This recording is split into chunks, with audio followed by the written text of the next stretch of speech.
Welcome back to Wiseman Company, everybody. I have a confession to make. I want to be honest with you guys. I'm transitioning. I'm making a transition to red dots on my pistols. I want to be upfront with you. I really like running a dot on my handgun. A new discovery for me. I've put this off for a long time.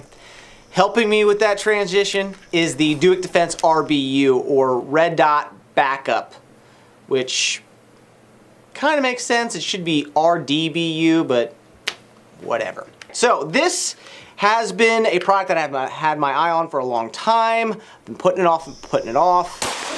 And the sole reason I did want it is because I thought it would be the easiest way to test the waters for using a red dot on my handgun.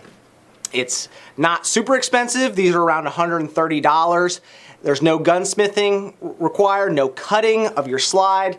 You remove your rear sight and this dovetails into the back. As you can see, it has backup sights built into it. You have your rear here and your front. These are serrated, black on black. You can get it with a 2-dot tritium system. Not sure why you would want to do that. It's a little bit more expensive. And again, these are just backup sights. I don't think that that's a necessity, but if you wanted something a little more high vis, they do have that option. This is a all steel product, which I like. Adds a little weight to the gun. It's not gonna break, it's not polymer, it's not aluminum, it's not gonna snap off on you. And I feel like it lightens the recoil a little bit, and that could totally be in my head, but the added mass on the slide makes this gun feel like it shoots a little softer. Again, that could be just me. It is nitride coated, which is gonna cut down on corrosion. When you have concealed carry guns against your sweaty body, everything that's not coated appropriately tends to start to rust, and that nitride coating mitigates some of that rust factor, which is nice. When I got the RBU, I obviously had some concerns. These backup irons, are they viable? By putting the RBU on my handgun, I had to eliminate my traditional sights. So if my RMR went down, I had to be confident, for me, that these backup irons were going to work. So for a couple days, I just ran this sight on my Glock 34 with no RMR on it. And I was actually pleasantly surprised. These iron sights, even though the sight radius is probably 1.5 inches at best, actually worked. Up close, I really couldn't tell a difference. They presented nicely, and rounds went where I needed them to go. Backing up though, getting past 20 yards, I did see diminished returns. Mainly because the sights are so close together that they just cover the target completely, and you can't really make precise shots. Also, any little deviation in the alignment was magnified greatly downrange. So yes, it worked out at distance, but this is not going to be as good as your traditional sights that you'd have on a slide. But I just needed to know that they were viable, and I think they are.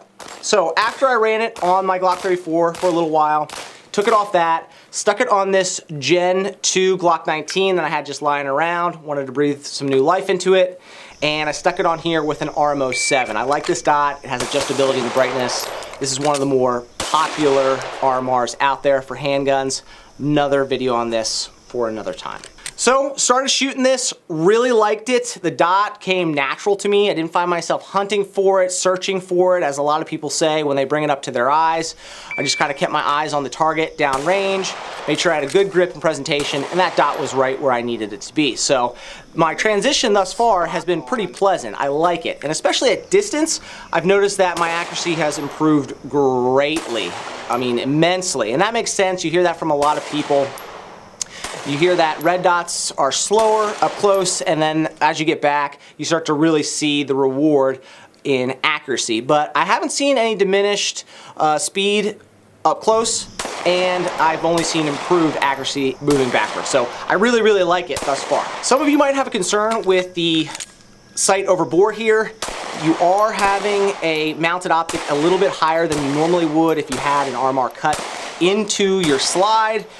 It's only 1/8 of an inch, if that though. So it's really not a big deal in my mind. Yes, it's a little bit higher, but it still works with the hazmat holster I have here with RMR cut in it. So I'm not too concerned about it. Shot it with a suppressor a little bit. I had my mini boss on the end. and that's where this really comes in great if you're running a can on your gun, because this naturally sits higher. You get a good line of sight over top of your suppressor. These backup irons sit higher than your traditional suppressor height sights. So it's just a really clean, clear picture when you have a can on the end of your gun. Price point on the RBU, 130 bucks if you just want the black on black.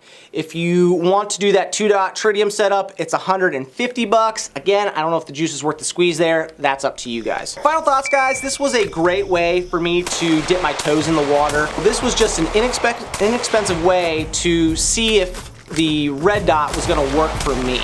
And I'm glad I did it, I really am. I think it's gonna stay on this gun for a while, and I'll keep you guys up to date on its progress. If you guys like this video, hit the like button, please share it with your buddies. If you wanna see more of this setup right here and other content we have, go to Instagram and Facebook. We got a lot of stuff going on over there. And if you wanna support Wise Men Company, go to wisemencompany.com.